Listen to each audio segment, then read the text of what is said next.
Last time on Dragon Ball Z. Good.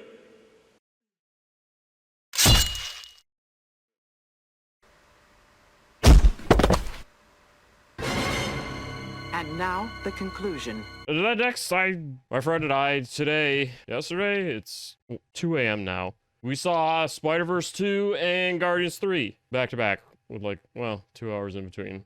That's when I had some beers. So I'm really not that drunk. I'm just this dumb naturally. Yeah, Spider-Verse 2 was fucking awesome. I liked it a lot more than the first one, which I liked, but I preferred what they did with the multiverse in this one. They even reference No Way Home. They talk about the MCU's Earth number and talk about Doctor Strange and that nerd. That's kind of how they refer to it.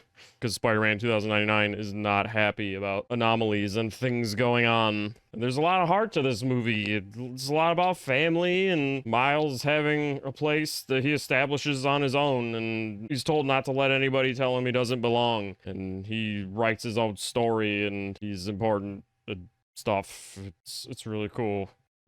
Yep.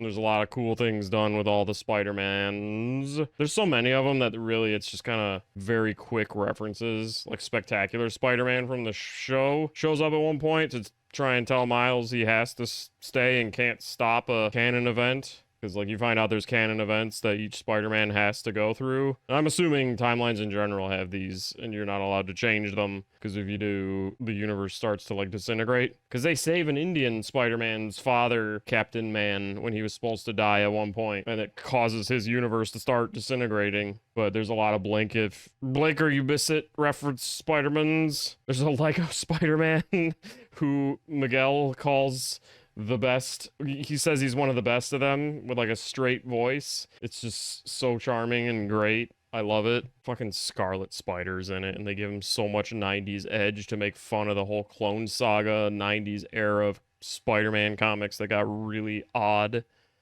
And the Spot ends up being really fucking menacing. He turns into the goddamn anti-spiral nemesis, practically. He starts off as a joke, failing really to rob a convenience store and steal their ATM. And he goes from that to becoming a fucking elder god. Maybe he'll have a bat demon man fight Cthulhu. It's shit.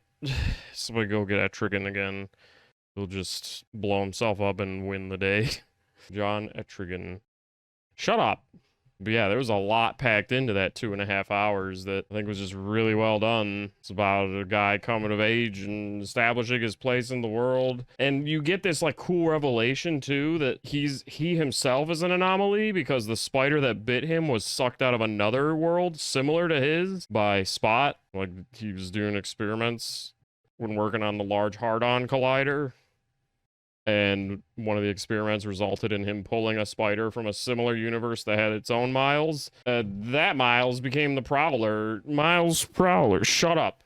Because he didn't get bit by the spider. Because it got brought to Miles' universe and bit Miles. So he's got DNA and radioactivity and shit from the wrong spider, basically. And that becomes a problem because at the end of the movie, spoilers possibly in this video, he is running from all the Spider-Men and Miguel, and he gets to a teleporter thing to try and get back to his world, and it takes DNA samples of a person and then sends them back to their world where it finds where they match. Problem is, it gets the chunk of DNA from the spider from the spider's universe, and it sends Miles to that one. There's an awesome moment where he goes to tell his mom finally that he's Spider-Man, and she's like, "What?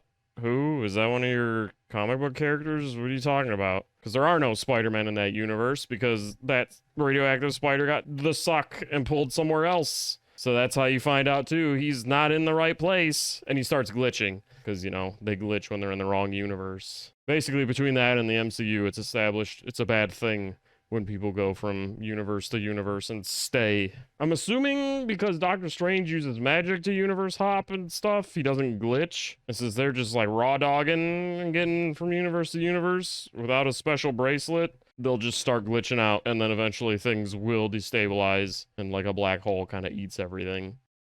Pretty much the same thing. Yeah, the movie ends with that reveal and Miles Prowler Talesman. Miles Prowler Talesman, shut the fuck up, has captured Miles Spider-Man. No, don't make another fucking last name joke. Miles Spider-Man.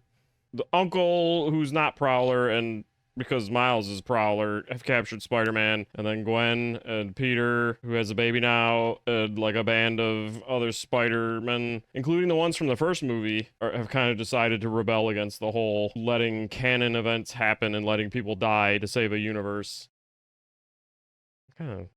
Maybe they shouldn't rebel against that, but whatever they do, they're gonna go rescue Miles and help him out. There's a punk Spider-Man who's fucking cool because he's all anti-establishment, and when Miles is starting to become anti-Spider Squad more and more, he just stands there like grinning and chuckling, and he's like, hey, I fucking quit. Bye. And he's the one that gives his band to Spider-Gwen when she gets fired for causing all of this, because she visits Spider-Man when she's supposed to be catching Spot, which allows Spot to become Spiral Nemesis, anti-Spiral Nemesis man. Stop with the fucking names. John Spiralman. So yeah, good movie. Very, very good. I recommend it. I like it a lot more than the first one. It's not to say the first one's bad. It's just I definitely prefer this one. And there's a lot of cool stuff done with like the art. Gwen's world has a lot of like oil painting stuff going on when her father has like revelations and stuff. There's lights and things. It's just really fucking cool. Very well done. Good movie. Can't wait for the next part when everything happens and Gurren Lagann shows up. Idiot! Stop talking.